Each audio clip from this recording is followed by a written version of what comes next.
top 10 Adidas sneakers for 2025. You guys comment down below what you guys think is the best Adidas sneakers in that comment section.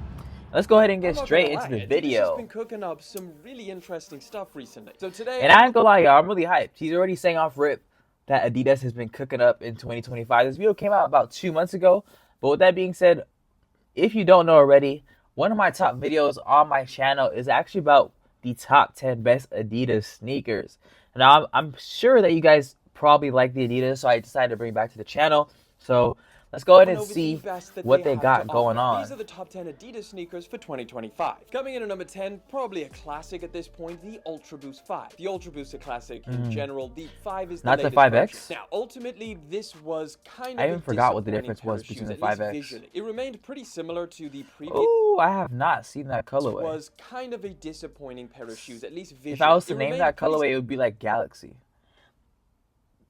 It looks really good. I don't know if this is like an exclusive or maybe I wasn't tapped in enough. However, there is no arguing that this But fun fact, I believe, if I'm not wrong, that shoe was my very first sneaker review on this channel. The best version today. So that made history like for me. A lot of people have some very fond memories of the Ultraboost sneaker. It ushered in almost a new era of like super comfortable shoes that everybody wanted to wear. I had a pair of Ultraboosts in my rotation for a very long time. The combination of a super stretchy... And I feel like who did it? I had a friend that just had was it?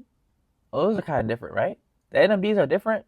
I think the NMDs are different, but we all know that they're so comfortable. I feel like that's one of the main factors why people get a pair of Adidas. Does feel a little bit dated. There's just so many other newer cushioning technologies from different brands that have just kind of surpassed it in terms of a like responsive and ultimately soft feel underfoot. But that's not to say that Boost doesn't have a place in today's market. It's still a really, really comfortable pair of shoes. It's a very clean sneaker, though. It visually looks that's one thing you definitely can't take away from it. The Ultraboost 5 has the lightest version of Boost cushioning to date, which cannot be understated because Boost definitely is one of the weightier options when it comes to a pair of shoes. But overall, if you're looking for a great everyday pair of shoes that is comfortable, that kind of slip on and go type thing, I think the Ultraboost 5 is a great option. But coming in at number 9, the Fear of God Basketball 2. Now the Fear of God Adidas really? I was not expecting a basketball shoe and the best Adidas sneakers. The hype that I guess people kind of put on it. Man, if you include this one and he's gonna say this is for the purpose of basketball, at this point you gotta include the AE1. And I think the sneakers kind of got overshadowed by the crazy prices of the clothing and the general collection of itself. Wow. But I think if you just look at the sneakers in isolation, is like 110, right? Good. Now, the basketball 1 was great for its like ultra premium type feel. The materials were great. The packaging was eccentric. And this second version feels a lot more refined. They've lowered the price tag, made them a little bit more comfortable. The padding on the upper definitely contributes. They lowered it. Why is it so 180? It has that kind of signature, you know, Fear of God aesthetic to it. And overall, I think it just makes this pair of shoes not only really good looking, but functionally great as well. I think them calling it basketball is a little bit of a stretch. It's definitely more of a casual shoe than something that you can actually I was about to say performance on the court. But yeah, overall, great pair of shoes. Taking the number 8 spot, the Adidas Light Blaze. Now, this is one of my... Oh, if you hadn't peeped that, this shoe looks like it got some light strike. Great pair of shoes. I don't know if it's light strike pro, like the Evo SL.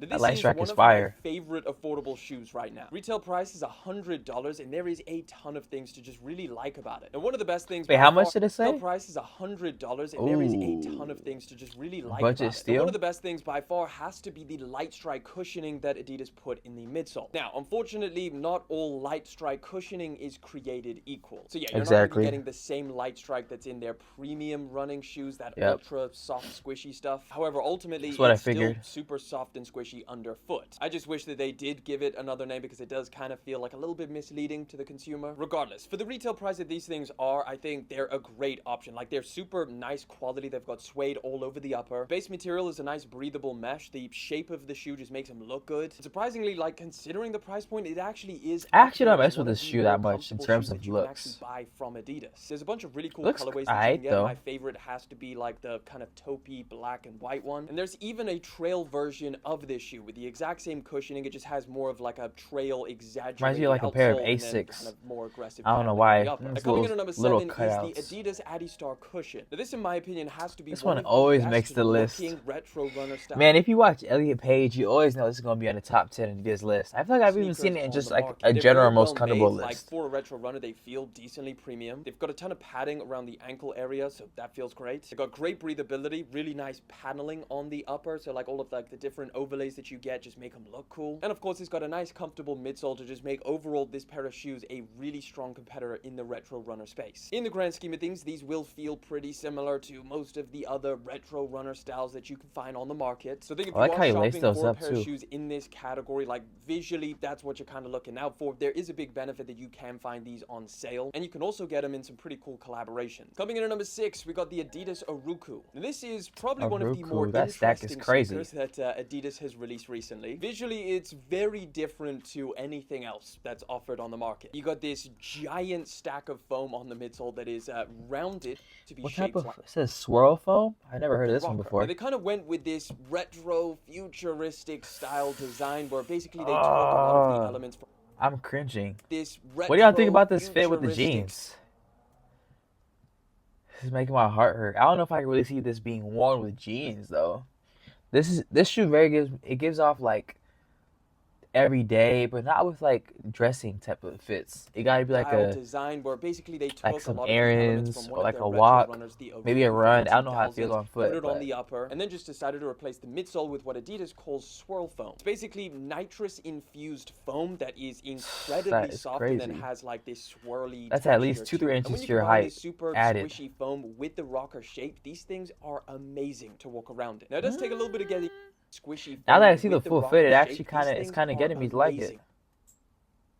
It looks pretty calm to walk around it. Now it does take a little bit of getting used to. As soon as you actually stop walking, you still kind of feel that propulsion when you're standing still. But once you get the hang of it, it feels great. Definitely recommend these if you do a lot of walking. The price is relatively reasonable considering like how much shoe you're getting. So yeah, overall, really nice pair. Coming in at number 5, we've got the Adidas XLG Runner. Now a little bit of a disclosure, this is not as easy to get as a lot of the other ones on this list. Cool. It's technically a China exclusive. So that's where they sell it on like Adidas's website out in China. However, it's 2025 and the internet exists, so it's relatively easy to just get it from different resale platforms or just different websites. And honestly, I think it's actually worth the little bit of extra effort that you'd have to put in to pick up this pair of shoes. Hey, definitely one of my favorite pickups in recent memory. I've been wearing these things a ton ever since I got them. They're comfortable, obviously have a super cool and slightly unique look to them. It's not like Adidas is hiding the fact. Hold on, y'all.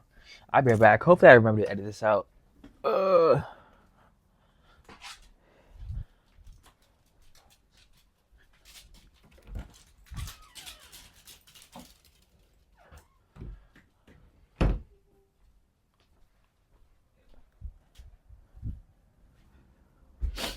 Alright, we back at it, man. Make sure we straight.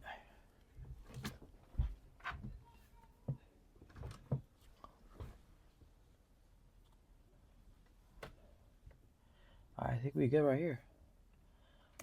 They kind of look like a Balenciaga ripoff, but if you do like that style, something that's super chunky, cushioned, and actually look a little bit better if you ask me. This is probably one of the best options that's not like plus $1,000. Now I will kind of add to this number 5 spot the upcoming Adidas Pharrell Jellyfish sneaker, although technically I can't really recommend it because I've never actually tried this pair of shoes. It's dropping later on this year, but it does look like it's very similar to the XLG Runner in that it's a kind of retro runner design that's super chunky and oversized. Look, you put me on. I did not hear about those yet. $280. The XLG is $280 less than that. But yeah, if you got the extra cash, that does look like it's going to be a banger of a sneaker. But the XLG Runner for now is definitely one of the best you can get from Adidas. Coming in at number 4, we got the Adidas Addi Star 3. Now, there's kind of 2 versions of this pair of shoes, and now they just released a new one called the Harmony. So I'm kind of gonna. Now that I think about it, what's up with these Adidas names? Like they always have Addi, like the Adios, or like the Addi Star, or like the Addi Zero. I just realized that.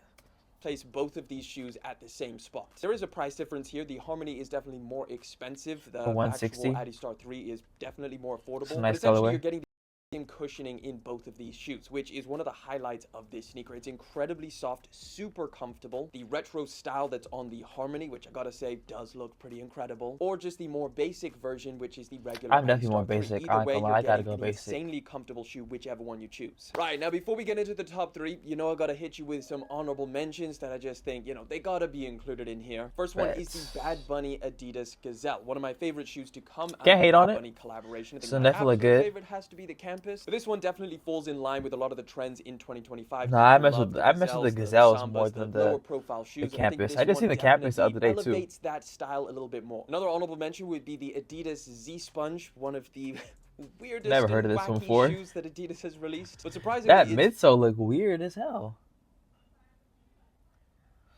I wonder if that's why they called it like foam. I guess it kind of looks like foam, even though like midsoles are with foam.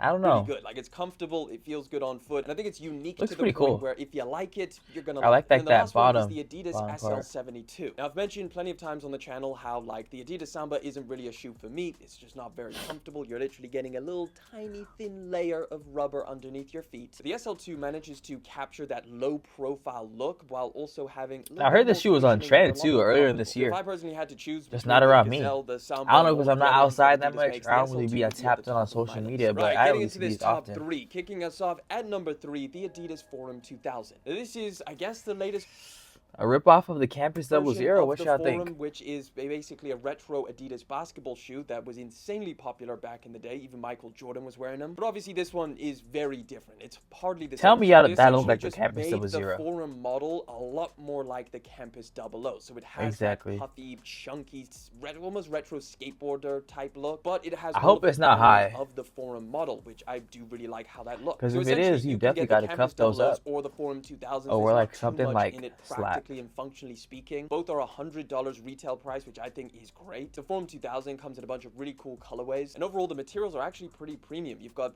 a suede covered upper, which feels nice. And no, you're not getting maximum cushioning or anything with this pair of shoes, but even considering that, it's still a pretty comfortable pair of shoes. Coming in at number 2, one of the most talked about shoes over the past 2 years. This is top 2 now. This is where it gets serious. I think it's also like the... Ooh, this is a pre-prediction, y'all. This is definitely a pre-prediction. I knew this was going to be here if they had the Fear of God basketball shoe. But this right here is valid. I'm not gonna lie. Most popular Ain't nothing to say about this one. At this point, just in Great terms price of, point. Like, it's one of their most hyped up models. Now, there's a lot of really good reasons for that. It's affordable. Yeah, they're nice colorways too. And it just looks so freaking good. Now, if you didn't know, Adidas has also been teasing that they're doing a second version of this pair of shoes, which coincidentally...